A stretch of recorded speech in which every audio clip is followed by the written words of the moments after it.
It is I, Biggs, and I'm in Kentucky again. I find myself in Louisville, and we decided to do the, if you can see that building over there, the Jim Beam tour. Yay! Our tour isn't until 1 o'clock, and we got here at like noon. So apparently there's a self-guided tour that we're doing right now. I don't know if you can hear, but it's very windy in the background. I'm sorry if that's picking up on the mic, but hopefully it's not, so we won't even worry about it. So right now we're on the Jim Beam still exhibit. As you can see, we have how they made the barrels back in the day. Oh, this is the still. This is not how they made the barrels. I'm sorry. I've deceived you, and I didn't mean to. So, no, of course not. Why would you be able to open them? I don't know. See what's inside of it. But yeah, so this is how they made it back in the day, before all the automated stills, and I assume they still have employees doing all this, at least a little bit of it, you know? Got to keep that personal touch. Look at all this equipment. Yeast. Mash tub? Is that what it says it's called? Well, I imagine you take this handle here and you mash. Well, it's kind of like a butter churn, I guess. Mash tub, and this is the fermenting tub. Neat. And that's where you fill up your own jugs. Wow. Double distill. Fermenting. Very cool. So yeah, I don't know how much of this I'm going to be able to edit before I get home, but maybe I'll just have it one long continuous video and just pause it and then, you know, do it as we go. We'll see. But yeah, we're going to take a look at this, then we're going to go over to the barrels, and then we're going to see the warehouse. So that'll be interesting, and I'll see you then. Hello, we're back, and we're at the barrel making exhibit. See, look at all these really cool things. All the different kinds of Jim Beam, I guess. Here's a barrel making machine where they, I assume they just kind of tighten that ring around there. Just kind of neat. And that's what you go down the Niagara Falls in. So if you ever want to do that, get a Jim Beam barrel and you're good. Ooh, they actually have a whole exhibit in here. Look at this. Whole exhibit on how they make the barrels. I actually, back at the last boat show I was on a couple weeks ago, we actually went to the Jack Daniels tour that they had at the boat show, so that was neat, and they actually told us how they did their barrels here, so barrels there, and I assume the process is similar for Jim Beam. Eyebrows. So yeah, they fire the inside, that way it releases all of its delicious caramelized sugars, and that's kind of how, you know, the alcohol gets its tone and flavor and color, which is kind of cool. I'm assuming that I'm not supposed to be filming the top screen, so if I have, I'm very sorry about that, Jim Beam, and hopefully I haven't revealed too much. I'm turning right towards the screens again. What did you look at that? So next we're going to go see the warehouse, and I assume there's going to be an assload of Jim Beam in there. I'm going to drink it all. So apparently we've learned that there's no glue or nails or anything used in the barrels. So the person making the barrel has to choose the right size of these, what they call staves, the little sections there, so that it's an airtight seal. So they have to choose that by hand. Imagine being the guy that fucked that one up. Can you imagine being the one guy that made a barrel and all the bourbon just leaked out of it? And apparently they use white oak because I guess all these places use white oak in their bourbon barrels because it's porous enough to breathe without leaking. So they steam those pieces of wood so they'll bend. Right, yeah. Yeah, they steam them and then they bend them with their metal rings, as you can see around this one here. It takes the curved shape. Yeah, it takes the curved shape. And yeah, they use white oak because I guess white oak has the best, like... It's got the good shit. It's got the good shit, yeah, the sugars. I guess it's got the sugars in it that makes good bourbon and good whiskey. It's got the shit that makes it good. Yeah. It's got the fries that'll cross your eyes. But as we learned from our friend at the Churchill Downs Kentucky Derby place yesterday, all these places that make whiskey and bourbon use the white oak, but I guess all bourbons are whiskeys, but not all whiskeys are bourbons. Mark told me that too last time I was here. I asked him if that was just something that they practiced, but he said no, all Kentuckians are born with that knowledge. And we thought he was full of shit, but now we have verified it to be true. Yep. Verified by Jim Beam himself. So yeah, I turned the camera back on as we were still in the barrel making place because I thought that was interesting and I thought you'd like to know. So, you know, I like to share things with you guys. So I figured you'd like that. So next we're gonna go to the warehouse, and maybe we'll get to see a whole shitload of barrels. We'll see. Hey guys, I turned on the camera again while we were in the barrel place. You know this little hole in the side of the barrel? That's called the bung hole. I thought you'd be interested to know that. Well, folks, it turns out someone lied to us because we can't get into this warehouse right here.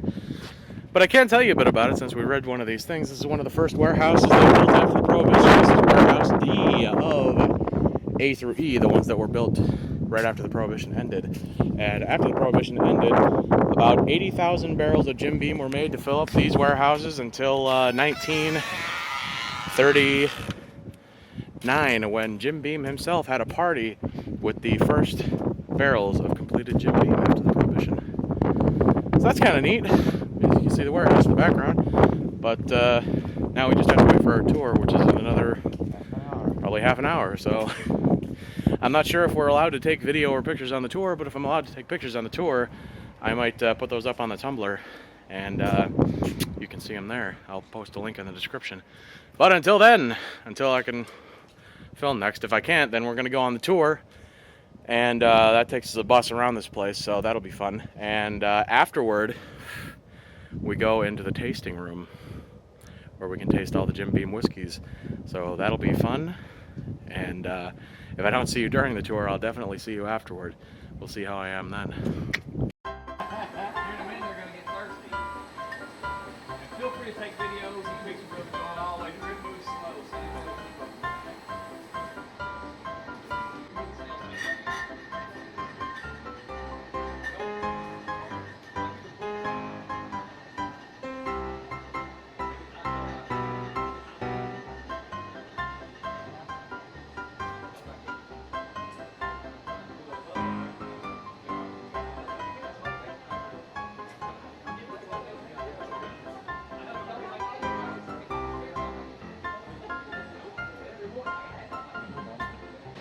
I'm more intrigued by the machine more than anything. I know, same. What's up, dude? Yeah, there's that second one. That one's my bottle.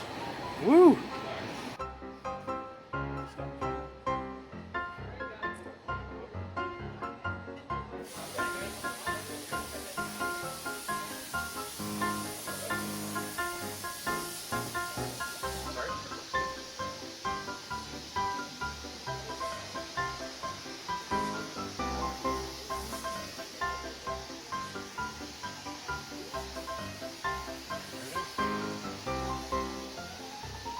I assume the label putting on is next.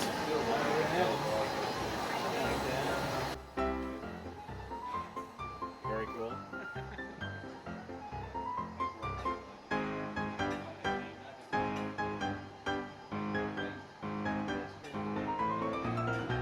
So.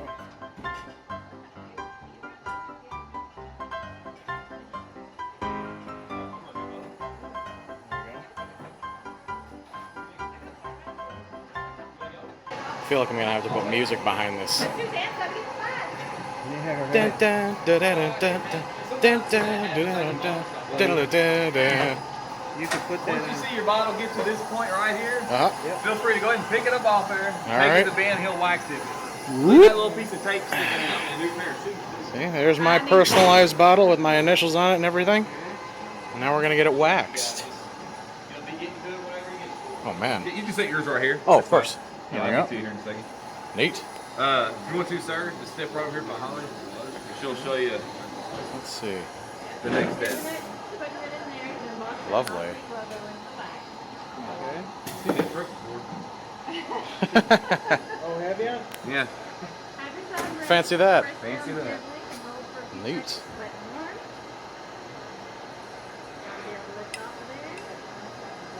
Do you want a thumbprint? Yeah, sure. Alright.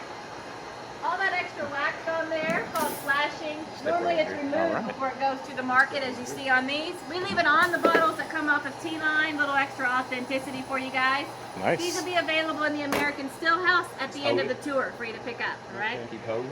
Yep. And kind of roll it off. All right. You gotta have it. Very personalized. Got Perfect. my thumbprint right there. Very neat. Got your DNA now. Oh no! Now they're gonna make clones of me to make Jim Beam. That's where the workforce comes from. So yeah, I just got my personalized bottle of Jim Beam with my fingerprint on it. Went through the line. So that was pretty neat. My own little piece of tea line. With our tour, I got my bag of goodies. We got our personalized bottles with our fingerprints in the wax, so that was neat. We did do the tasting, but we were only allowed to taste 2. So I tasted the Booker's. That's very loud. We're getting in an elevator. But I tasted the Booker's. It was very overpowering because it's uncut and unfiltered, so it's still all got the char straight from the barrel. It's got all the char of the barrel still in there, so it was good, but very powerful in taste. And I also tried the one that we got, which was the Jim Beam single barrel stuff, which is actually super good. It's got kind of the sugary barrel taste in there, so that was fun. So this has been the Jim Beam tour. So drink responsibly, as long as you're within age of your country of origin. Jim be with you. And let Jim be with you.